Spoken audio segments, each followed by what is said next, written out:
لفت انتباهي الكسندر ارنولد لاعب ريال مدريد الجديد في الواحد على واحد دفاعيا. ارنولد طلع زيرو دفاعيا. اتفرجوا كده عليه في اكتر من حاله.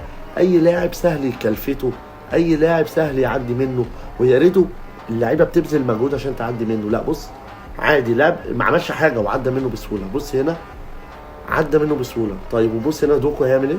ايه ده؟ وبيسيبه. يعني هنا بص، احتكاك غلط، تغطيه غلط، بيبيع نفسه بطريقه مضحكه زي ما انتم شايفين. وهنا بص، قفل له الزاويه اللي جوه وراح اللاعب قطم لجوه. يعني انا مش فاهم ازاي. وهنا بص اتفرج، ايه ده؟ ايه ده؟ هنا كنترول، هيعمل ايه؟ عدى عادي جدا.